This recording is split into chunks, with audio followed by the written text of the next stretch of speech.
Greetings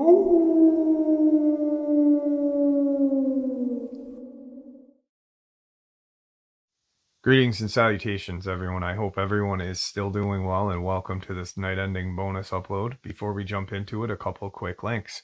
As many of you know, I rely on Patreon, PayPal, channel membership, and the merch to help the channel to continue to grow and go. Links to Patreon, PayPal, and channel membership is in the description below. Merch displayed directly under the video. Also, Dogman Frightening Encounters, Volume 1 through 3, the audiobook versions. They were written and researched by Tom Lyons, narrated and produced by me, Jeff Nadolny. Those audiobooks are available on Audible, Amazon, and iTunes, links to which are also in the description as well. And finally, last but definitely not least, if you'd really like to help support the channel to continue to grow and go, simply subscribe. It does not cost a cent. Click the like button, takes half a second. If you don't want to miss out on any of the informative uploads I put out daily, click that bell icon, and folks, please leave a comment. Why? Well, because all of these things really do help the channel to continue to grow and go. They definitely do matter and are appreciated. And with that, I have taken far too much of your time. Let's jump in to this night-ending bonus upload, shall we? Today's first encounter. I really don't know what made me think of this today, but many years ago my family was driving home from a shopping trip, and just for fun, my dad decided to take one of those scenic routes that ran through the mountains north of Park City, Utah. It was one of those dirt roads on which you could only drive like 20 miles an hour, so it took forever. And I remember being aggravated that we couldn't just take the highway. Well, I ended up noticing this weird heap off the side of the road, kind of hidden amongst the trees. I made my dad reverse the car, and that's when we realized it was some kind of animal. It was lying on its side as if asleep, and wore one of those cattle tracking collars around its neck. But we could tell that it wasn't a cow of any sort. Because it was facing away from us, we couldn't get a good look at its face. But it was about the size of a bear and had thick brown fur. The skull didn't really look like a bear's, though. The closest I could compare it to is the heads from the creatures where the wild things are. It was curled up in a ball the way people sometimes do when they are sleeping and trying to get warm. And we could see the soles of its feet. This was the creepiest part, because if it wasn't for the feet, we probably just would have assumed it was a bear. But these feet weren't paws. They were more human-like, much paler than the fur, and totally creepy. I could basically make out distinctive human toes, only these were much larger than the average person's. The way it was curled up and the way its head and feet looked led us to believe that this was not some ordinary animal. Obviously, with it lying down, we couldn't tell for sure, but it didn't look to be much taller than a person. It was round as well. I think that's one of the things that struck out most to me. This thing's body was almost comically spherical. Needless to say, none of us dared to get out of the car to investigate further. And after a moment of kind of looking at each other and going, "What the hell is that?" we decided to move on. Now, keep in mind, this took place circa 2006 or 7, so smartphones weren't as commonplace as they are now, and none of us had a good camera to snap a photo. Looking back, I really wish we did, because then maybe we could upload it to the internet and have gotten some answers. Quick interjection on this one. You know, knowing what I know and heard from Victor, we know they have tracking chips in them. But the way this creature is described leads me to almost think that it's a werewolf, possibly a Sasquatch. But I'm wondering why it would have some sort of tracking collar. I'm going to contact Victor. I'm going to send him a text or an email and see what he thinks of this. Hopefully I'll get a reply Haven't really spoken to him since my dad's surgery. So I'll keep you guys in the loop on this. Today's second encounter is a subscriber submission. Hello everyone, my name is Redacted. I'm 47 years old and I live in Cleveland County, North Carolina. When I was younger, somewhere between 8 and 11 years old, maybe 12, I really don't know for sure, I was spending the night at my cousin's house, who is 2 years older than myself and a girl. Another of our cousins was also spending the night. She was the eldest of us three and 3 years older than me. They were, and still are, my favorite of all my cousins. They were both tomboys at the time, and Lynn, my older cousin, was a ball player and a little more athletic than myself and Amy. They were both a head taller than me, as I had not grown hardly any. We were walking through a pine forest that had been replanted after it had been cleared out years earlier. We came across a leg in the woods, a large calf's leg, and it was fresh, as if the blood was still wet. It looked like it had just been ripped off. You could see the tendons and everything. Amy said that some of her relatives had some cows on her family's land, well over 100 acres that her grandparents had homestead. Her grandfather was full Cherokee and her grandmother was half German and half Cherokee. Anyhow, we weren't freaking out by the leg, and God knows why, 'cause I don't. So we kept walking deeper into the woods, just exploring. Well, we eventually came to a large field, probably 300 yards across, with sporadic pine trees that were about 10 feet tall, maybe a little less. When we see something that's medium to dark brown standing almost directly in the middle of that field. It looked like it was on all fours, and it looked fat. Lynn yelled that it was a bear. Well, it heard her and turned around. It wasn't on all fours, and it was not fat. When it turned around, it dropped the calf and was looking toward us. We didn't get a good look, whether it had a snout or a flat face, because we were hauling ass. Turns out Lynn wasn't the fastest, nor was Amy. I was hauling ass so much so I got clipped by a limb and fell, but I got right back up and made it out of the woods first.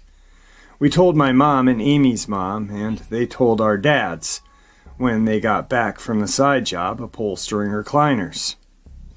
Me and Amy took them to where we saw the calf leg. It was still there, but they couldn't make out any tracks because the ground was hard and covered in pine needles. Lynn didn't go back in the woods because she had called her mom and dad to get her. So we showed them the field where we saw whatever we saw, and we found the tree that it was standing near. They found blood and trampled weeds. Now, we didn't go into the woods unarmed. My dad had a 7mm Magnum rifle and a .44 Magnum revolver, and Amy's dad had a .30-06. Now, my uncle was a tall guy, around 6'4", and he stood next to the tree it was at, and me and Amy went to where we were standing, and Stephen looked small beside the tree, but it did not. We went back to the house and headed home later. The next couple of days brought more incidents. Something tapped on Amy's window one night, and a track was found, and it was big, I was told. Something also left a muddy mark on the side of Amy's grandparents' home, way up high, and more tracks were found. As time went on, more people saw something, and it was given the name Knobby because of the mountain it was seen as, called Ben's Knob. Well, there you go. It's 100% true, as a matter of fact. Amy was at my mom's yesterday, and we were talking about this, and it was burned into our minds. My wife believes we saw what we saw. Thank you, and have a good day. Well, that is friggin' terrifying, and I am going to email this guy and hopefully have him on to share this encounter with us, because I'd really like to hear it through his own words. Anyway, I hope you guys enjoyed that one, because I really did. Actually, I'm enjoying both of these so far, and I've got some good ones coming. Here we go. Today's third encounter. My encounter happened on the season opener in November of 2013 in the eastern Upper Peninsula of Michigan. on a family's hunting property near a town called Cedarville. The house my husband and I were staying in up there had a big front yard, and other than that cleared area and a gravel driveway, everything else is pretty deep hardwood forest. I also want to state ahead of time that this happened at around 11 p.m., so everything that's beyond the porch lights is pretty hard to see.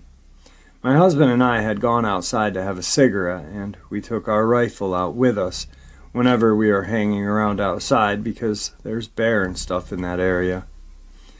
I was up on the porch still, and my husband had gone down the steps into the yard and was facing toward me, when we heard these really heavy, slow footsteps coming up the driveway through the woods. It sounded like a really big man, but there was this weird heavy breathing as well, and the footsteps, even though they sounded like a person, sounded heavier than anything I had ever heard walking in the woods, including my full-sized adult bear. My husband looked at me and mouthed, "What the fuck?" And I was trying to figure out what it was that I was hearing, but nothing I had ever heard out there in those woods in my whole life matched the size and breathing and gait of whatever this was, so I was confused and shaking my head. My husband isn't a hunter and grew up in the city, so he's completely confused as well. I've hunted and tracked basically everything that's indigenous to northern Michigan, so I was small, so I was honestly terrified that this animal was completely unknown to me by sound. It walked out of the tree line at the edge of the yard behind my husband, and it was a lot taller than him, at least 7 feet or more. I'd estimate its weight to be the size of 400 pounds. It was on 2 legs and had super dark black fur that was somehow even darker than the nighttime dark of the woods. It was walking back and forth at that distance from us the whole time this encounter happened, but it would not step into where the perimeter of the porch light was. I had a really hard time making out its torso for that reason, but I saw a wolf-like head and snout with pointed ears that stuck straight up, and instead of front legs and paws, it had really disproportionately long arms and hands. It was on 2 legs this whole time, walking back and forth. I freaked out and grabbed the rifle and just started shooting at it and yelling at my husband to run and get on the porch, so he did. And then he took the gun from me and told me to find something to use as a weapon and go inside and hide. So I did.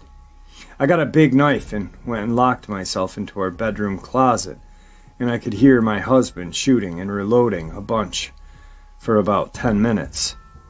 He came in and told me through the closet door that the Dogman had finally run off, but he wasn't sure if it was going to possibly come back. So we were both pretty terrified, and I ended up staying in the closet all night until sunrise with my husband guarding the door with the gun.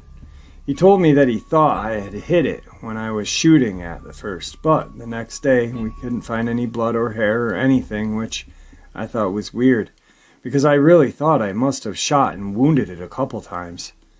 It moved incredibly fast, though, and was agile enough to run through the brush and stuff without really mowing it down or making a bunch of noise like big animals usually do, running through dense underbrush and stuff. The whole encounter was incredibly weird and scary.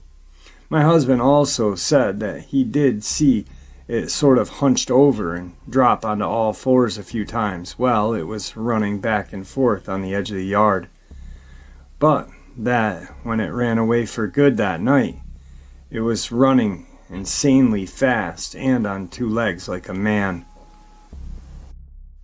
We didn't smell anything bad like a lot of people describe when they see these things, and it didn't even leave any noticeable tracks anywhere, even though the thing was so heavy when it was walking up the gravel driveway that I swore the ground near it must have been shaking.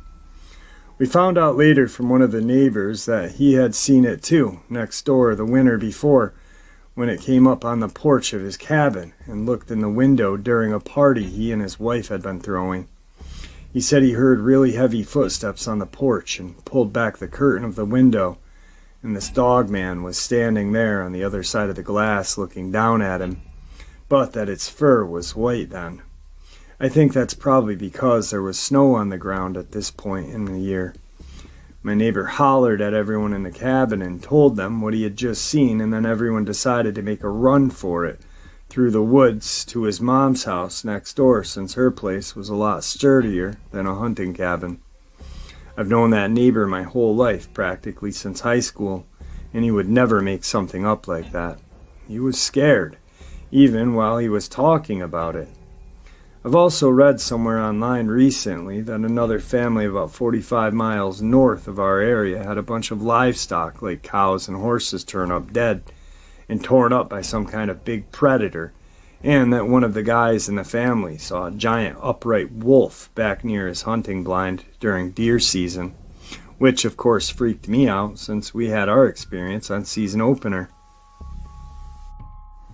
The land up to that family's property is hundreds of miles of Hiawatha National Forest, so it would make sense to me that a big animal would hide in and near protected land when it hearing gunshots everywhere else.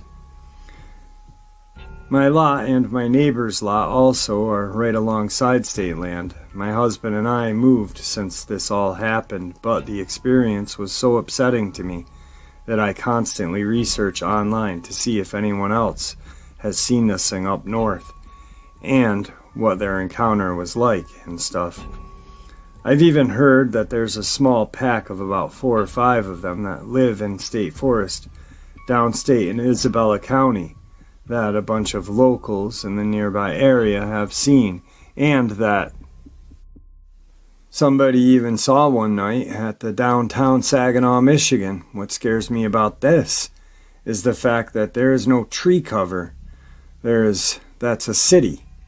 I wonder if people all over the state are seeing these animals because they're getting forced out of their usual hiding territories due to hunting, logging, mining. It's really increased over the years up here.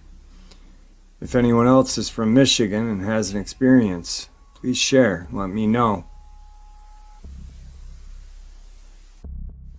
I remember a couple of years ago, well, it was about 2 years ago when that subscriber sent me that encounter.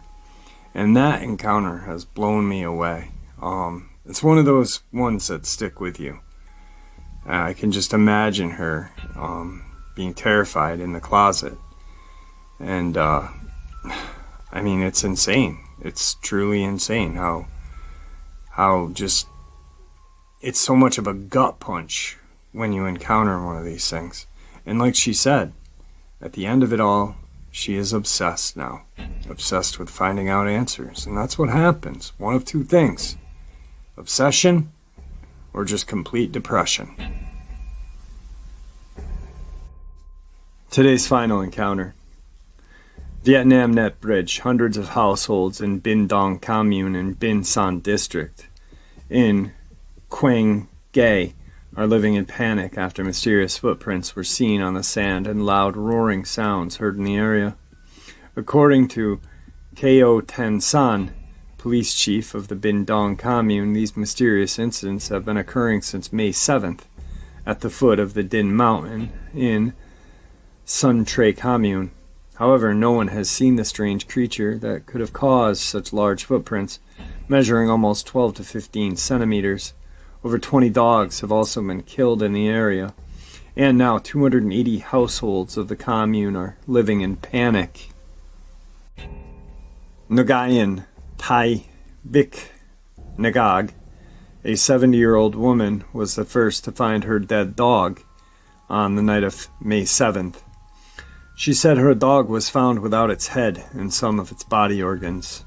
On the same night, 4 dogs were also found dead in the same manner, approximately 15 to 20 kilograms from Ngag's neighborhood. Many households living near the Dinh Mountain said they have heard very loud roars. In related news, in the border districts of the Sai Ma Khe and Mung Kong in the northwest province of Lê Sê, people have repeated seeing strange species of dog-like animals. The strange creatures have bitten about 15 people in Ben Mi, or Thay Chu Pin, Quang Then Sen, and Sima Sai communes in the two districts. According to local residents, the strange dog-like creatures have slender, long bodies, slanted red eyes, and their fur coats is marked with white spots, black and white spots or yellow spots. They've been seen wandering in villages, trying to prey on house dogs or attacking other domestic bred animals like chickens, pigs, goats, and horses. They attack any person who tries to drive them away. And there you have it, folks. I hope you all enjoyed this night-ending bonus as much as I enjoyed sharing it with you. I'd like to thank you all for supporting the channel. After all, it is your support that keeps the channel growing and going, and what gives us all a place and a chance to share our experiences and theories judgment-free. Everyone is simply treated with the respect that we deserve. Please, everyone, stay safe, happy, healthy, and ever vigilant, keeping an eye on our children, pets, family, and our friends. These creatures are real, they are out there, and dangerous. Share this information with those you love and care about, and it may just help save their lives someday. Until next time, never stop asking questions, never stop searching for the truth, and God bless.